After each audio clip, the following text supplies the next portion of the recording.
말씀을 가지고 위대한 일을 행하신 예수님이란 제목으로 오늘을 나누고자 합니다. 오늘 목사님이 이런 글을 적어놨어요. 현재 우리가 경제적인 이런 공황이나 전염병 이런 문제를 놓고 이게 물론 사람도 원인이 있지만 뒤에 사단마귀의 역사가 있다 이렇게 생각을 하셔서 예수 이름으로 명하노니 이제 그만해 그렇게 하는 글을 제가 읽었어요. 그래서 오늘 여러분들 그거 같이 한번 해보려고요. 내가 예수 이름으로 명하노니 그럼 여러분들이 이제 그만해 소리를 좀 크게 하세요. 예수 이름으로 명령하노니 이제 그만해. 한 번 더 합니다. 예수 이름으로 명령하노니 이제 그만해. 이제 안 해야 될 텐데. 2020년 10월 14일 불과 얼마 전 이야기인데요. 경기도 남양주라는 곳의 어느 절입니다. 사찰에 한 여성 한 분이 40대 여성 한 분이 신의 계시를 받았다면서 절에 가서 불을 질렀어요. 자, 그래서 그 사찰 측에서 그 지역에 있는 기독교에 공문을 보냈대요. 제발 이것 좀 막아주세요. 이렇게. 2016년 1월에 경북 김천에서는 60대 남자가 캐톨릭 성당에 들어가서 성무상을 훼손하고 또 사찰에 들어가서 불상을 훼손을 했다고 합니다. 아마 이분도 계시를 받은 것 같습니다. 엘살바도르라는 지역에 산티아고 산체스라는 분이 계신데 이분은 수십 년 전에 음성을 들었대. 굴을 파라 그래가지고 수십 년 동안 굴을 파고 있다고 합니다. 신의 계시. 근데 위의 경우를 보면 신은 신인데 좀 이상한 신입니다. 적어도 우리가 믿는 하나님은 아니다. 최근에 개그우먼 박지선과 그의 모친의 죽음에 대한 소식을 여러분들이 들으셨을 겁니다. 유명한 연예인들의 죽음은 그 파급 효과가 크다고 합니다.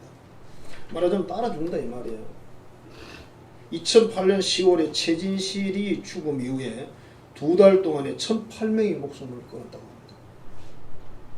통계에 따르면 연예인 한 명이 숨지면 2달 동안 평균 600명 정도가 같은 방법으로 사망을 한다고 합니다. 자살은 사회의 부정적인 결과를 가져오고 하나님 말씀인데도 어긋나는 것입니다. 자, 개인 따라서 피치 못할 사유가 다 있겠지만 이 모든 현상도 우리가 영적으로 생각을 해보면 마귀나 사탄이 뒤에서 조정을 하고 있다 그렇게 볼 수 있습니다. 생각을 해보면 여러분 사람이 제정신으로 죽겠어요? 제정신으로 죽는 거 아니에요. 뭐 사람들은 이렇게 말합니다. 난 죽고 싶어 빨리 죽어야 되는데 그렇게 말하잖아요. 물론 진짜 그런 사람도 있겠지만 대체로 보면 살고 싶어 그런 말이에요. 그런 사람이 이러면 어떻게 해야 되냐면 그래 바로 죽으라 그렇게 말해야 돼요. 절대 안 죽습니다. 죽으면 안 돼 죽으면 안 돼 그러면 자꾸 죽는다고 이야기합니다. 진짜 죽으면 안 되지만 그건 여러분 어느 정도 가능성을 하고 이야기를 해야지 죽었는데 얼른 죽을 사람이 이야기하면 안 됩니다. 그렇게. 자, 오늘 말씀에는 군대 귀신 들린 사람 이야기가 나와요. 군대 귀신이란 말이 무슨 말입니까? 한둘이 아니라 수천의 귀신이 들어간다고 말이에요. 우리가 한 사람에게 하나의 귀신이 들어가도 본정신이 아닐 텐데 오늘 본문에는 2,000 정도 그 이상의 귀신이 들어갔어요. 그래서 군대 귀신이라고 붙였습니다. 자, 이 사람은 쇠사슬로 묶었습니다. 쇠고랑으로 또 채웠습니다. 사람들을 세워서 보초를 서서 지켰습니다. 그러나 귀신이 발작을 할 때는 아무도 막을 수가 없습니다. 예수님이 가서 명령을 했습니다. 귀신아 나가라. 귀신이 이렇게 말합니다. 주여 우리를 제발 저 무적의 지옥으로 보내지 마시고 저기 있는 돼지떼에 들어가게 해주세요 그랬어요. 그렇게 해라고 그랬어요. 그래서 귀신 나가서 들어갔는데 돼지가 2,000마리 정도가 물에 빠져 죽었거든요. 자살했단 말이에요. 그걸 보면서 우리는 2,000 정도의 귀신이 들어있었구나 그렇게 이제 추측을 할 수 있는 거죠. 자, 그러고 나서 이 사람 정신이 온전하게 돼서 예수님 무릎을 쫙 꿇고 앉았습니다. 사람들이 이걸 보고 막 기절할 정도인 거예요. 돼지 2,000마리가 물에 빠져 죽은 것도 놀랄 일이고 그 미친 사람이 귀신 들린 사람이 정신이 온전해서 앉아서 있는 것도 참 희한하고 그래서 성경은 이렇게 번역을 했어요. 급여 질려 있더라. 이분이 도대체 누구냐? 이 예수라는 분을 우리가 어떻게 해야 되냐?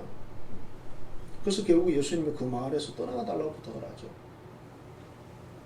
예수님이 떠나가는 그런 시점에서 그 사람이 말합니다. 나도 선생님 따라가고 싶어요. 아니다. 너는 너의 고향으로 가서 하나님이 너에게 베푼 이 큰 일을 전해라. 이렇게 말했어요.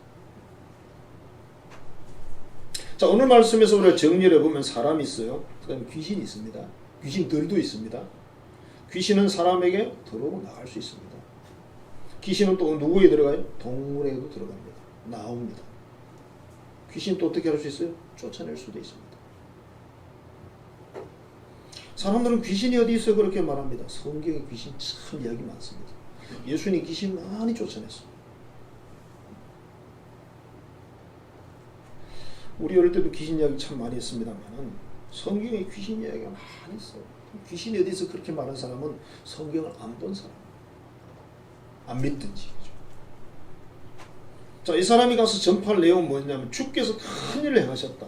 기적을 베풀었다는 거죠. 어떤 사람도 할 수 없는 그 일을 하나님의 아들인 이분이 오셔가지고 그 귀신을 쫓아내줬다는 거죠.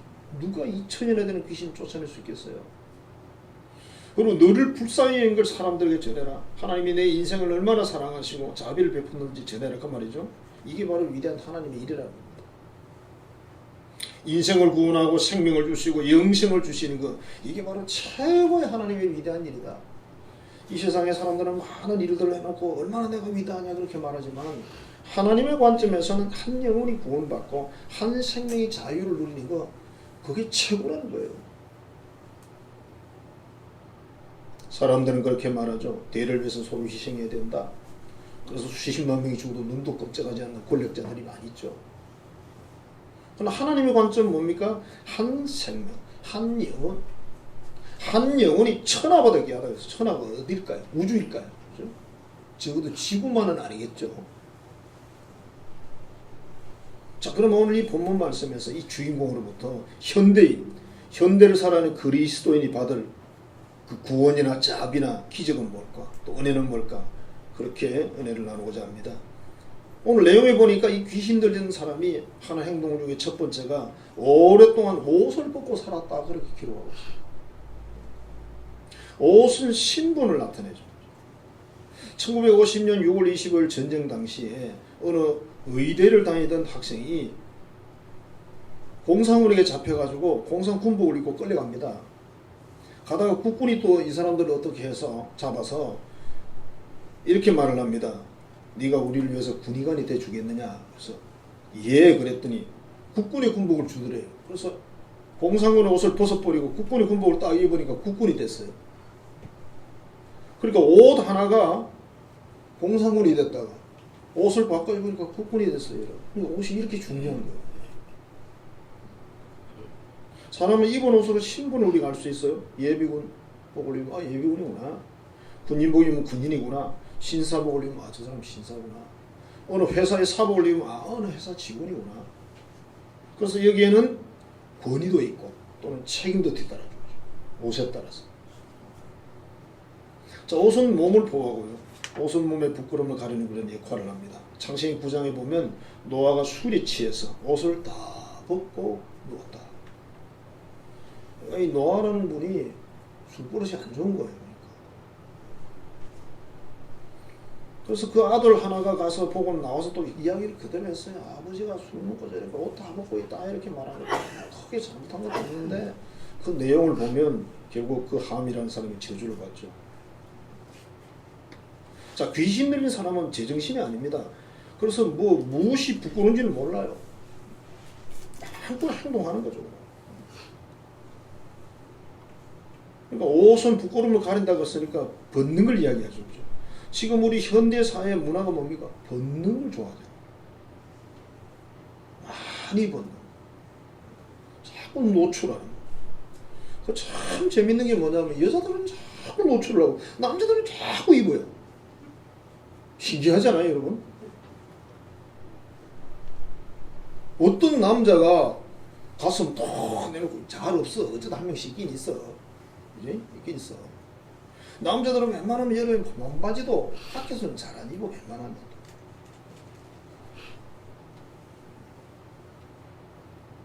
그러니까 부끄러움을 가리는 게 옷인데 자꾸 벗는다. 술이나 도박이나 게임이나 뭐 음란한 어떤 행동들 이것들이 전부 성도의 신분으로서는 부끄러운 거다. 성도라는 신분의 옷을 입고 부끄러움을 버려야 된다. 그 말이죠. 그래서 부끄러운 말도 부끄러운 행동도 다 내려놓으라는 것입니다. 성도의 옷을 입었으니까 옷값을 하라요. 로마서 13장입니다. 낮에와 같이 단정 행하고 방탕하거나 술 취하지 말며 음란하거나 호색하지 말며 다투거나 시기하지 말고 오직 주 예수 그리스도를 옷 입고 정욕을 위하여 육신의 일을 도모하지 말라. 그렇게 말씀하셨어요. 성도로서의 옷을 입은 사람들은 이렇게 하지 말라. 그 옷에 합당하지 않다는 겁니다. 신분에 합당하지 않다는 겁니다. 성도 여러분, 우리는 하나님께서 성도라는 신분의 옷을 주었어요. 그 신분에 부끄러움 당하지 않기를 바랍니다. 두 번째 내용을 보니까 집에 거하지 않는다 그렇게 됐어요. 이게 귀신 들린 사람이에요.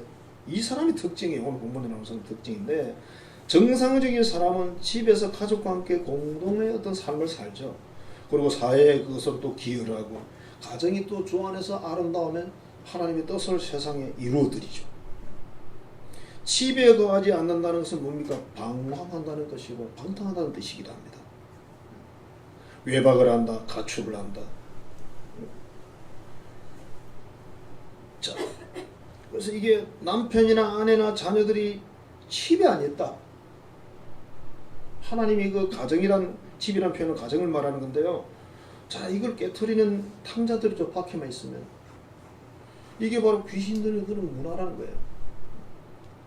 귀신 들린 게 아니라 귀신 들리는 오늘 사람의 그 태도가 그랬다는 거예요. 마치 실정난 부부와 같다.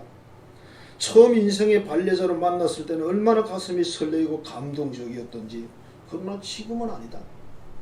처음에는 헤어지기 싫어서 별 일도 없는데 주변을 서성거리더니 지금은 그저 떨어질 공기만 한다. 처음에는 쳐다만 봐도 밥을 안 먹어도 행복했는데 지금은 그 면상 보기 싫으니까 어디를 좀 치워주라 그렇게 말한다. 처음에는 당신이 나의 행복의 조건이었는데 지금은 불행의 조건이 됐다. 어떤 사람이 이렇게 글을 적어놨어요. 왜 그러냐 이거지. 이게 정말 하나님의 자녀들의 가정이냐 이 말. 아니라는 거죠. 이런 사람들은 집에 거하지 않는 사람. 그래서 귀신 들으니까 똑같다. 하나님의 자녀는 속히 집으로 돌아가야만 합니다. 탕자는 회개하고 집으로 돌아가듯이 말이죠. 어느 남편이 자기 아내에게 잠자리를 요구했는데 계속 거절을 합니다. 피곤해요. 이런 핑계 저런 핑계 대면서 오랫동안 거절을 했습니다. 남편이 지쳤어요. 그리고 자존심이 상하고 치사하다는 생각이 들었습니다. 아이 진짜 너 아니면 여자 없냐? 이런 시간이 흐르던 어느 날 남편이 옛날 대학교 다닐 때 여자친구를 만났습니다. 그래서 차 한잔 마시면서 이런저런 이야기를 나누는데 그 여자친구도 남편으로부터 무시를 당하고 그렇게 늘 살았어요. 그래서 같이 서로 이런저런 이야기를 하다 보면 서로 불쌍하잖아요.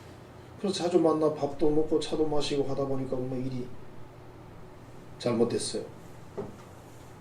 이 사실을 한 아내가 남편의 마음을 잡아보려고 열심히 수고하고 노력했지만 이제는 남편이 밀어냅니다. 그래서 그 가정이 깨졌습니다. 가정을, 집을 소중히 여기지 않는 결과가 바로 이거였다. 사랑하는 성도 여러분들이요, 남편과 아내, 자녀들의 집으로 돌아가자.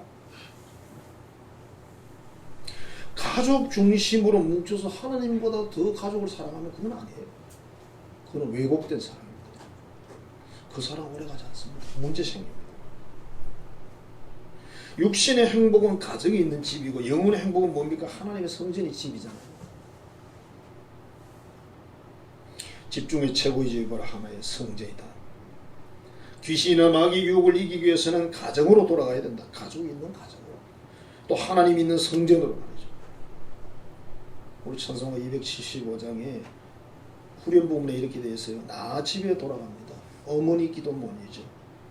새 사람 되어 살려고 나 집에 돌아갑니다. 그렇게 가사가 되어 있어요. 귀신 들린 사람처럼 외박하고 가출해서 그렇게 살지 말고 집으로 꼭 돌아가시기를 바랍니다. 한번 말합시다. 고홈. 여기는 해당 사항 없어. 여러분 다 가정의 체험을 잘 하시니까 하나님의 집으로도 돌아가시길 바랍니다. 그 다음에 이 세 번째 특징이 뭐냐면 무덤 사이에 거한다 그랬어요. 무덤이라는 것은 생명이 없어요. 절망만 있습니다. 거기는 어둡습니다. 그럼 사람 사는 것이 아니에요. 무덤이라는 것은. 인생의 모든 소망의 끝이 바로 거기다. 인생의 모든 수고 노력이 멈추는 곳이 바로 무덤이죠. 무덤에서는 아무 일도 할 필요가 없어요. 출근할 필요 없습니다. 무덤에서는 기도할 필요도 없고 전도 같은 거 필요 없습니다. 거기. 무덤에 가서 성경 읽을 필요도 없고. 자, 생명이 단절되는 곳이고 사랑이 단절되는 곳이고 대화가 끊어지는 장소가 바로 무덤입니다. 제가 공원 묘지를 몇 군데를 가봤습니다만 밤에 가본 곳은 딱 한 군데입니다. 우리나라 사람들은 밤에 무덤 별로 안 좋아합니다. 광주에 망월동이라는 그 공원 묘지가 있어요. 5.18 그거로 유명한 데이기도 합니다만은 그 마을 그 옆에 있어요. 진짜 무덤은. 그 따로 조성되어 있고. 망월동이니까 뭡니까? 바라볼만 달을 바라본다. 정말 밤에 거기 차를 타고 거기를 지나가게 됐는데 무슨 일인지 기억이 안 나요. 지나가는데 여러 사람들이 같이 탔어요. 공원 묘지를 지나갑니다. 고요하고 조용한지 하늘에 달이 동그랗게 떠 있더라고요. 그러니까 무덤이 다 보여요. 여름이니까 풀이 쫙 나가지고 있는데 무덤이 막 얼마나 많은지 광주 무덤 다 모아놓은 것 같아요. 그 정도로 무덤이 많았습니다. 근데 너무 조용해요. 그래서 무서운 것 아니겠습니까? 그게 제가 차를 타고 지나가지 그래서 절대 안 가는 데죠. 자, 현대 문명을 사람들은 말하기를 무덤과 같지 않냐. 죽이고 죽고 그리고 아무 양심의 가책도 없는 세상, 온갖 살인, 폭력, 거짓들이 가득 찬 세상, 이게 바로 현대 문명 사회가 아니냐고 그렇게 꼬집는 거죠. 우리가 잘 아는 김혜자라는 탤런트 아시죠? 이분이 아프리카에 종종 이렇게 가가지고 그 아이들을 돌보는 그런 일을 하셨잖아요. 그걸 경험하고 이분이 이렇게 호소문을 썼어요.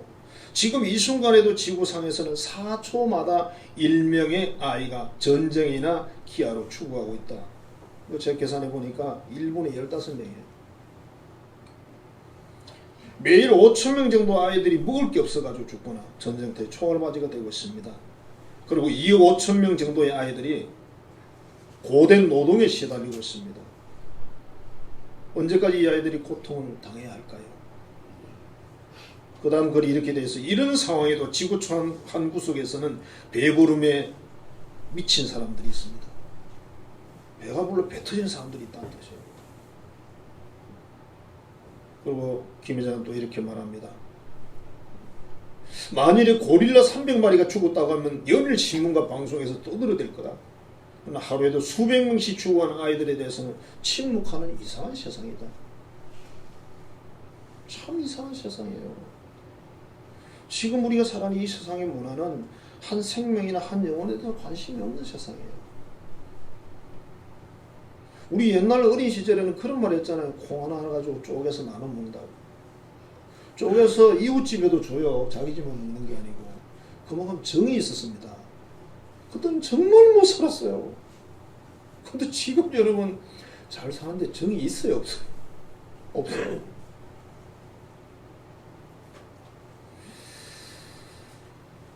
제가 종종 말씀드렸지만 시장에 가면 할머니들이 뭘 팔잖아요. 그죠? 그리고 옛날 우리 할머니를 생각하고 할머니가 얼마나 힘들겠나 하고 물건을 사요. 할머니 이렇게 말씀하십니다. 이게 전부 다예요. 제가 뜯어왔어요. 그렇게 말합니다. 그래 보면 진짜 같아. 샀어요. 저쪽 돌아 다시 보면 또 그만큼 나와 있어요. 정이 없어. 정이. 시골 동네도 마찬가지랍니다. 세상에. 참 안타깝죠. 그죠? 그 어르신들 왜 뭐 기초 뭐 주는 거 있잖아요. 노령연금인가. 그거 받아가지고 한 푼도 안 쓰고 차곡차곡 통장에 쌓는 거예요. 그러면 만나면 그거 자랑해. 내 통장에 얼마 들었다, 얼마 들었다, 얼마 들었다. 국수 한 그릇은 안 산대. 국수 한 그릇. 그 친한 수십 년을 같이 산 동네 사람들. 그리고 뭐 누가 뭐 먹을 거 주잖아요. 자기 먹을 거 안 줬다고 뭐 삐지고 싸우고 난리가 난다. 노령연금고 사 먹으라고 준 거 아닙니까? 돼지고기도 사 먹고 소고기도 사 먹고 뭐 먹고 싶은 거 사 먹으라고 준 건데. 이제 그렇게 해가지고 어떤 분이 한 3천만 원까지 모았대요. 예. 그럼 자랑은 안 하는 거야. 3천만 원 모았다. 전이 없어. 이게 이제 도시문화하고 같이 이제 걸어가는 그런 문화인데, 자, 이게 참 하나님이 주신 그 문화는 아니라는 거죠. 정말 귀한 게 사람이고 사람의 생명인데, 예수님은 그래서 이 사람을 찾아와서 그 문제를 해결해 주는 거예요. 이 사람에게 자유를 주고, 참 생명 구원을 주고. 그 사람 이제 귀신 쫓아냈으니까 뭐 자기 마을로 돌아가서 가족들과 얼마나 행복하게 살겠어요. 그래서 그것을 가서 자랑해라 이렇게 말씀하셨어요. 그 다음에 쇠사슬을 끊었다고 그렇게 기록하고 있습니다. 귀신이 역사할 때는 힘이 너무 세져가지고 쇠사슬 세월을 다 잘라버리고 다 뜯어버리고 사람이 지켜도 소용도 없고 사막으로 막 소리 지르며 나간다. 또 뿐만 아니라 돌로가 자기 몸을 막 상하는 거예요. 현대사의 모습을 보세요. 자기 몸을 상하잖아. 상하게 하잖아. 자기를 막 해치잖아요. 그러면서도 몰라. 그러니까 귀신 들린 사람처럼 행동한다 이 말이에요. 귀신 들렸다고 제가 말 안 했어요. 우리 시대의 모습이 아니냐 이거지. 자기 감정이나 탐욕을 억제하는 규범, 도덕, 사회, 질서 이런 것들을 다 끊어버린다. 그리고 권력을 이용해서 재물을 탈취하거나 뭐 온갖 나쁜 짓을 자기 욕심을 채우는, 인간의 권리를 짓밟는 이런 행동을 한다. 이게 그 윤리, 도덕, 규범의 쇠사슬을 끊어서 그렇다 그 말이에요. 예수 믿는 사람들조차도 하나님 주신 계명이라든지 성경 말씀이라든지 이런 쇠사슬을 다 끊어버리고 어떻게 합니까? 내 감정대로 내 의지대로 신앙생활을 하는 거예요. 그러면 이것도 똑같은 거예요.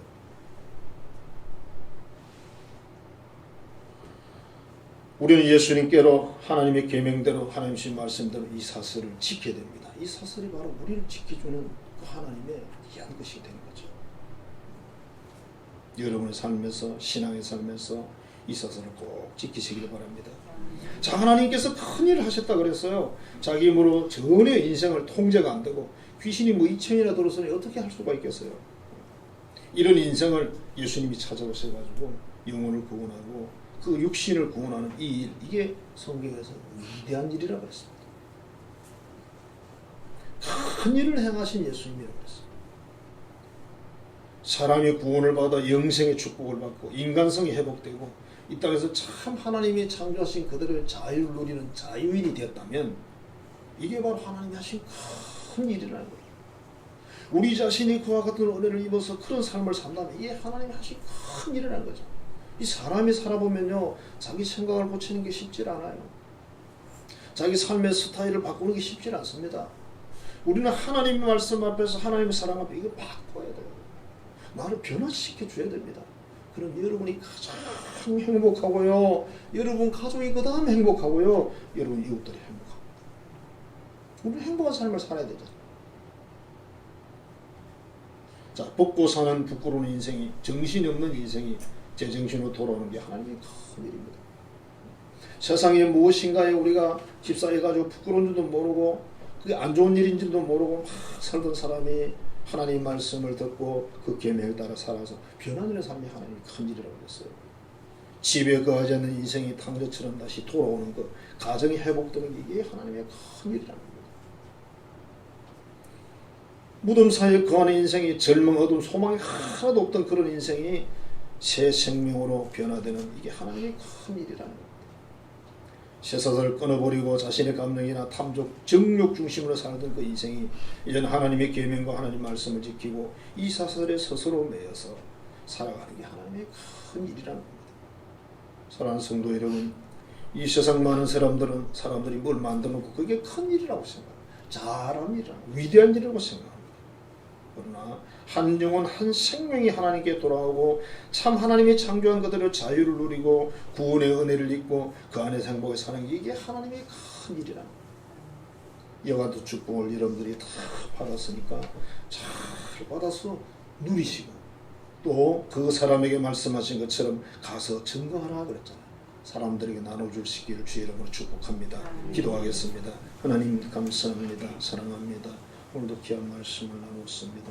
한 귀신 들린 사람의 귀신을 쫓아내 주시고 그가 정신이 온전하여 자기 마을에 돌아가서 예수님이 하나님의 아들이심을 증거하고 하나님 얼마나 자기를 사랑하셨는지를 증거하라고 주님이 말씀을 하셨습니다. 우리에게도 이와 같은 모든 은혜를 주셨습니다. 우리도 온전한 자유를 누리고 이 온전한 자유를 증거할 수 있는 우리 모든 자녀들이 되게 하여 주옵소서. 예수님 이름으로 축복하며 기도하옵나이다. 아멘. 우리 하나님 앞 사랑의 고백을 하고 옆 사람에게 이렇게 말합니다. 예수님이 최고야. 그렇게 말합시다. 하나님을 사랑합니다. 교회를 사랑합니다. 이웃을 사랑합니다. 예수님이 최고야.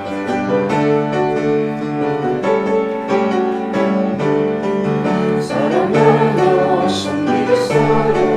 생명 주신 예수님 버려진 날 찾아오셔서 내게 생명 주셨죠. 찡긴 만간의 삶에 달구인 영광에 홀린 피로 생명 주신 예수님 영원히 섬기겠어요. 사랑하며 섬기겠어요. 나의 형제자매를 사랑하며 섬기겠어요. 우리들의 이웃을 주께서 혼자를 사랑으로 섬겨주셨으니 우리도 주님처럼 영원히 섬기겠어요. 기도하겠습니다.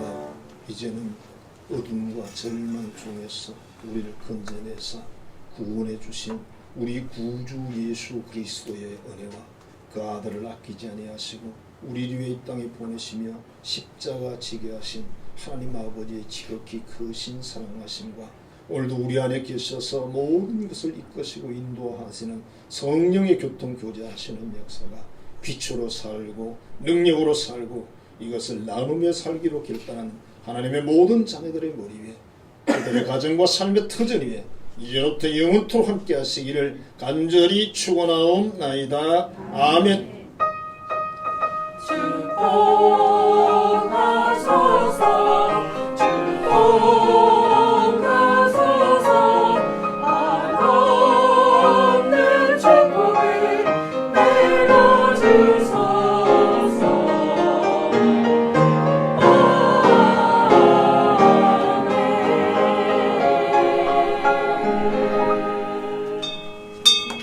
예배 마치겠습니다. 감사합니다.